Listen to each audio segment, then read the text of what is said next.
আসসালামু আলাইকুম রহমতুল্লাহি ওবরকাতুহু। সম্মানিত দর্শক, ভারত এবং বাংলাদেশের যে সম্পর্ক স্বাধীনতার পর থেকে আজ অবধি, এটি সবসময়ই একটা জটিল আবর্তে ঘুরপাক খাচ্ছে। আমাদের পক্ষ থেকে আমরা খুব হম্বিতম্বি করছি, ক্ষমতায় যাওয়ার আগে ভারতের বিরোধিতা করছি এবং ক্ষমতায় যাওয়ার পর নত জানু ভারতের সঙ্গে যে সেই নীতি অনুসরণ করতে বাধ্য হচ্ছি। এখন আমরা যারা সাধারণ মানুষ, তাদের যে সেন্টিমেন্ট, এটি ভারত বিরোধী সেন্টিমেন্ট, আজকে থেকে নয়, হাজার বছর আগের থেকে। এবং এই ভারত বিরোধী সেন্টিমেন্টটিকে সাধারণত ভোটের মাঠে রাজনৈতিক দলগুলো ব্যবহার করার জন্য প্রাণান্ত চেষ্টা করে, যত সম্ভব ভারত বিরোধী গালাগাল দেওয়ার জন্য। কিন্তু যখন একটি দল মনে করে যে তার ক্ষমতায় আসার একটা পথ সুযোগ হয়েছে বা পথ তৈরি হয়েছে, তখন থেকেই তার মধ্যে এক ধরনের ভারত তোষণ নীতি শুরু হয়ে যায়। আর ক্ষমতায় বসে একেবারে ভারত যেভাবে বলে ঠিক হুবহু সেইভাবে কাজ অতীতের সরকারগুলো করেছে। ভারতের সঙ্গে ওইভাবে বাহাস করেছে, ভারতকে রুখে দিয়েছে, ওইরকম ইতিহাস আমাদের নেই বললেই চলে। একটা দুটো ঘটনা ঘটেছে, একবার দুবার, কিন্তু যারা এই ঘটনাটা ঘটিয়েছে সেটা সীমান্তে কোনো সামরিক কর্মকর্তা হোক, পররাষ্ট্র মন্ত্রণালয়ের কোনো ঊর্ধ্বতন কর্মকর্তা হোক, তাকে কিন্তু তার দায় পরিশোধ করতে হয়েছে। অনেকে চাকরিচ্যুত হয়েছেন, অনেকে জেলে গিয়েছেন, আরও অনেক কিছু। তো এই যে ধারাবাহিকতা, এই ধারাবাহিকতা 2024 সালের সেই নভেম্বর মাসে এসে কেমন হয়েছে। ডক্টর মোহাম্মদ ইউনূস যখন ক্ষমতায় এলেন আগস্ট মাসের পরে, তখন তার কথাবার্তা ছিল দিল্লি বিরোধী, এবং তিনি প্রথম কয়েকটি সাক্ষাৎকার বাংলাদেশের পত্রপত্রিকার সঙ্গে, ভারতের নাম করে পত্রপত্রিকার সঙ্গে এবং কয়েকটি আন্তর্জাতিক মিডিয়া, সেখানে তিনি যে বক্তব্য দিয়েছেন তাতে মনে হলো যে বাঙালি জাতি একজন শক্ত মেরুদণ্ডওয়ালা রাষ্ট্রনায়ক পেয়ে গেছে। এবং ডক্টর মোহাম্মদ ইউনূস সম্পর্কে আমাদের যে নস্টালজিয়া ছিল, আমাদের যে আবেগ ছিল, অনুভূতি ছিল, তার এই বক্তব্যগুলোর কারণে আমরা আনন্দ উদ্বেলিত হয়ে পড়েছিলাম যে হ্যাঁ, নেতা হওয়া দরকার এমন লোকের। এতকাল আপনি কোথায় ছিলেন হে বর্ণলতা সেন? এতকাল শেখ হাসিনা আমাদের এই ক্ষতি করে গেল, এরশাদ সাহেব আমাদের এই ক্ষতি করে গেল, বঙ্গবন্ধু শেখ মুজিবুর রহমান এই ক্ষতি করে গেল, দেশের মানুষকে বিক্রি করে কেবলই ভারতকে দিয়ে গেল। আর গ্রামীণ ব্যাংকের প্রতিষ্ঠাতা ডক্টর মোহাম্মদ ইউনূস, বিশ্বের এত বড় নাম করা একজন ব্যক্তিত্ব, বাংলাদেশের ক্ষমতায় বসার সঙ্গে সঙ্গে তিনি ভারতকে পুরো বুড়ো আঙুল দেখিয়ে দিলেন এবং অন্য যে সকল কথাবার্তা বললেন, পুরো বাংলাদেশে একটা গণজাগরণ তৈরি হয়ে গেল ডক্টর মোহাম্মদ ইউনূসের পক্ষে সেই আগস্ট মাসের দ্বিতীয় সপ্তাহে। কিন্তু এটা ক্ষণস্থায়ী, খুবই ক্ষণস্থায়ী। এক সপ্তাহ এই আবেগ আমরাও ধরে রাখতে পারলাম না, ডক্টর মোহাম্মদ ইউনূস তিনিও আর এগোতে পারলেন না। তার পররাষ্ট্র উপদেষ্টা তৌফিক সাহেবের কিছু বক্তব্য, তারপর আরও সরকারে যারা কর্তা ব্যক্তি রয়েছেন তাদের কিছু কর্মকাণ্ড, সব মিলিয়ে মনে হলো যে ভারতকে তোষণ করার জন্য যে পুরনো হাতিয়ার আমাদের অতীতে রাজনীতিবিদরা ব্যবহার করে আসছিল, সেই একই হাতিয়ার ব্যবহার করে ডক্টর মোহাম্মদ ইউনূস তার চলার পথকে মসৃণ করতে চাচ্ছেন। এবং তার আমরা প্রথম নমুনা সেটা আমরা দেখতে পেলাম ডক্টর মোহাম্মদ ইউনূস যখন জাতিসংঘে গেলেন। তো সেখানে সাইড লাইনে বৈঠক করলেন জো বাইডেনের সঙ্গে একেবারে নজিরবিহীনভাবে। এবং তিনি যখন জাতিসংঘে সেই অধিবেশনে গেলেন, সেখানে বিশ্বের তাবৎ বড় বড় নেতারা বলতে গেলে ডক্টর মোহাম্মদ ইউনূসের প্রতি হুমড়ি খেয়ে পড়লেন। কেউ একটা ছবি তোলার জন্য, কেউ হ্যান্ডশেক করার জন্য, কেউ কোলাকুলি করার জন্য। কিন্তু বাংলাদেশের পক্ষ থেকে চেষ্টা করা হলো নরেন্দ্র মোদীর সঙ্গে একটি বৈঠক আয়োজন করার জন্য। কিন্তু নরেন্দ্র মোদী একেবারে যাকে বলা হয় দৃঢ় প্রতিজ্ঞ, তিনি ডক্টর মোহাম্মদ ইউনূসের সঙ্গে বসবেনই না। তো এই যে জাতিসংঘ থেকে ফিরে এলেন ডক্টর মোহাম্মদ ইউনূস, এরপর থেকেই তার যে ব্যক্তিগত জীবন, রাজনৈতিক জীবন, সব কিছুতেই ক্রমশ কালো মেঘের যে ছায়া, সেটি স্পষ্ট থেকে স্পষ্টতর হতে থাকল। তিনি এরপর আরেকটি সম্মেলনে গেলেন আজারবাইজানের রাজধানী। সেখানে যাওয়ার পর সেখানে আর তাকে নিয়ে হইচই হলো না। এমনকি বিশ্ব নেতারা যে সম্মুখ সারিতে বসেন সেটিও তার কপালে জুটল না।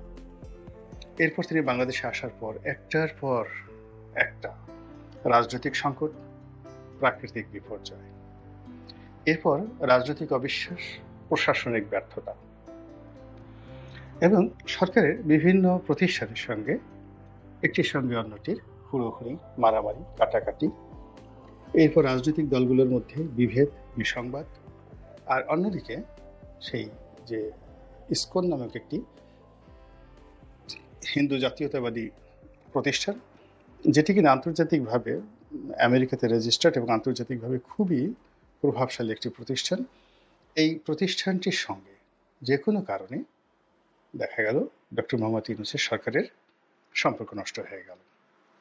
নেপথ্যে ভারত নাকি পিনাকি ভট্টাচার্য নাকি অন্য কেউ, এটি খোঁজ করার আগেই অনেকগুলো ঘটনা ঘটে গেল। ইসকনের যিনি বাংলাদেশের প্রধান চিন্ময় প্রভু, তিনি গ্রেপ্তার হলেন, আর তার সেই গ্রেপ্তারকে কেন্দ্র করে আরো অনেক কিছু ঘটল ঢাকাতে, দিল্লিতে, কলকাতাতে এবং জাতিসংঘের যে সদর দপ্তরে, ইউরোপীয় ইউনিয়নে, আরো অনেক জায়গাতে, যা কিনা ডক্টর মোহাম্মদ ইউনূস সরকারের জন্য রীতিমতো একেবারে বিষ ফোড়া হয়ে দেখা দিয়েছে। ভারতের শক্তিশালী গণমাধ্যমগুলো 10 মুখে প্রচার করছে যে বাংলাদেশে স্মরণকালের সবচেয়ে ভয়াবহ হিন্দু নির্যাতন শুরু হয়েছে। ডক্টর মোহাম্মদ ইউনূসের যে অন্তর্বর্তীকালীন সরকার, এই সরকারের উপরে যারা ভর করে আছে, এরা সবাই উগ্র জঙ্গিবাদকে লালন করে এবং ভারত যদি খুব দ্রুত ব্যবস্থা না নেয়, সেক্ষেত্রে এই যে ডক্টর মোহাম্মদ ইউনূসের যে জঙ্গিবাদ বা তার যে তালিবানের শাসন, এটি ভারতের স্বাধীনতা এবং সার্বভৌমত্বকে এটি তছনছ করে দেবে এবং ভারতের যে বিভিন্ন এলাকাতে যে বিচ্ছিন্নতাবাদী আন্দোলন চলছে, ক্ষেত্র বিশেষে উগ্রবাদী যুদ্ধ চলছে, এগুলো আর নিয়ন্ত্রণের মধ্যে থাকবে না। কি করতে হবে? বাংলাদেশকে টুকরো টুকরো করে ফেলতে হবে। কয় টুকরো? কেউ বলে 2 টুকরো, কেউ বলে 3 টুকরো, কেউ বলে বাংলাদেশ দখল করে সেখানে হিন্দু দেশ নাম করা হোক। এইরকম প্রচার, তাও আবার যেন তেন নয়, ভারতের বড় বড় মিডিয়া। এবং আশ্চর্যের ব্যাপার হলো যে ভারতের যত রাজনীতিবিদ আছেন, মুক্ত মনা বলে, তারপর উদার মনা বলে পরিচিত বুদ্ধিজীবী মহল আছেন, এরপর আন্তর্জাতিক মানের যে সকল পত্রপত্রিকা রয়েছে, সেই পত্রপত্রিকা সবাই এখন বাংলাদেশের ডক্টর মোহাম্মদ ইউনূস সরকারের বিরুদ্ধে এক সুরে কথা বলছে। সেখানকার চলচ্চিত্রের নায়ক নায়িকা, গায়ক গায়িকা, যাদের খুব সামাজিক ইনফ্লুয়েন্স রয়েছে, তারাও বাংলাদেশের বিরুদ্ধে কথা বলছেন। আবার চলচ্চিত্র নায়ক নায়িকাদের মধ্যে যারা পার্লামেন্টে আছেন, তারা কয়েক দফা এগিয়ে বা কয়েক ধাপ এগিয়ে একেবারে ডক্টর মোহাম্মদ ইউনূসের নাম ধরে ধরে খুবই আপত্তিকর বক্তব্য তারা প্রদান করে যাচ্ছেন। অন্যদিকে যে সকল ইউটিউবার রয়েছে ভারতের, এরাও খুবই প্রভাবশালী, তারা ভয় দেখাচ্ছে বাংলাদেশকে। এই চিকেন নেক, আমাদের যে 2টো চিকেন নেক রয়েছে, শিলিগুড়ি করিডোর রয়েছে, সেটা নিয়ে যাবে। তারপর আমাদের সীমান্তের উপরে তাদের 1 ডিভিশন সৈন্য প্রস্তুত করা আছে, কামান রেডি করা আছে, এই সকল বিভিন্ন কথাবার্তা বলা হচ্ছে। এবং এর বিপরীতে আমাদের বাংলাদেশে যারা মিডিয়া আছে বা বাংলাদেশে যারা সোশ্যাল ইনফ্লুয়েন্সার আছে, তারা আসলে ওইভাবে কথা বলছেন না। কেননা কথা বলার জন্য যে মদত দরকার, শক্তি দরকার বা একটা রুট দরকার, এটি বাংলাদেশের মিডিয়াগুলো সরকারের পক্ষ থেকে পাচ্ছেন না।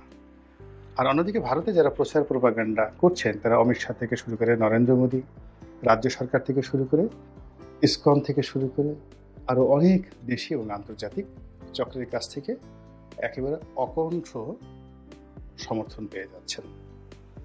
এর ফলে এই বাংলাদেশ বিরোধী প্রচার, বিশেষত ডক্টর মোহাম্মদ ইউনূস বিরোধী মানে যে প্রচারণা, এটি এখন তুঙ্গে এবং টক অফ দ্য ওয়ার্ল্ডে পরিণত হয়েছে। এবং আপনারা সবাই জানেন যে মায়ানমারের অং সান সুচির যে সরকার, তিনি নোবেল লরিয়েট ছিলেন। তো তার বিরুদ্ধে যখন এভাবে প্রচার এবং প্রপাগান্ডা শুরু হলো, তিনি কিন্তু টিকতে পারেননি এবং তাকে জেলে যেতে হয়েছে। তো অং সান সুচির যে রাজনৈতিক ক্যারিয়ার, বর্ণাঢ্য শিক্ষা, তিনি অক্সফোর্ডের ছাত্রী ছিলেন। তার রাষ্ট্র পরিচালনার অভিজ্ঞতা এবং তার পিতার যে ট্র্যাডিশন,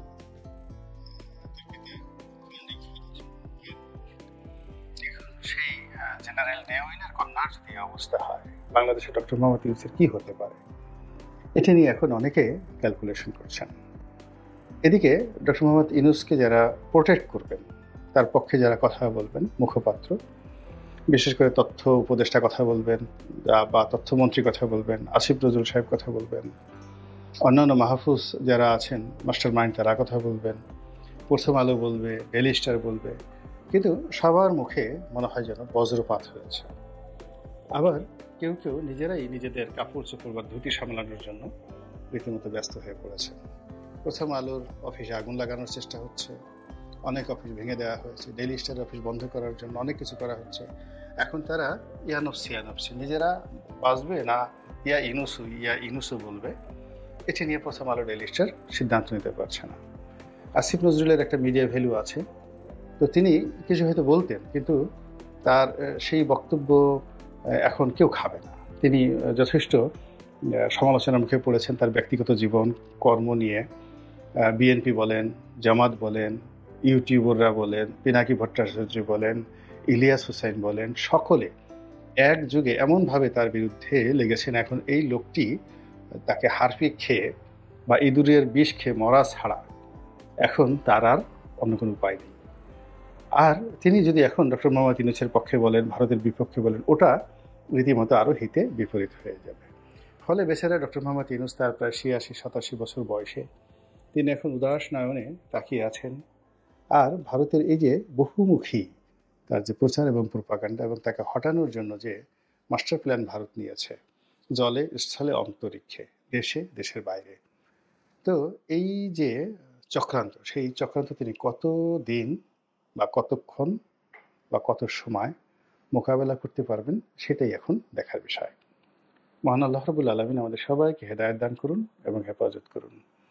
আসসালামু আলাইকুম রহমতুল্লাহি ওয়া বারাকাতুহু।